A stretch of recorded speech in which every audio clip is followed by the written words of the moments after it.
Hospital. কিছুক্ষণ আগে আমাদের মনু বা যা পুলিশ ওসি সাহেব আমাকে ফোন করে জানান যে জেসিকা ত্রিপুরা নামে 9 বছরের, পিতার নাম রহিম ত্রিপুরা, একটি ডেড বডি পাওয়া যায় ভৈরব দেবন পাওয়ারা কালাডের ভিসি আন্ডারে। এই বডিটা এখন আমাদের হসপিটালের মর্গে আনা হয়, ওখানে রেখেছি। কিছুক্ষণ পরে আমরা পোস্টমর্টম করে অরিজিনাল কী কারণ ওর মৃত্যু হয়েছে এটা আমরা খতিয়ে দেব।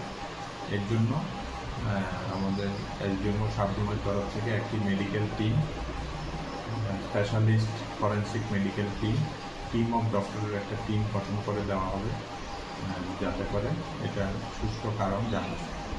ধন্যবাদ স্যার। আইয়ার পর টকাইছি, টকাইয়ার পর এত মানি টকাইছি খুঁজে পার না বাচ্চাটি কোনে মারা লাগছে না কোনে করছে আমরা জানি না, আমরা কারোর সন্দেহ করতে হারি না। তারপরে আজকে সকালে প্রায় এর সময় কয়টা বাজে আমরা টাইম জানি না, পুলিশ টুলিশ যাইয়া কালকে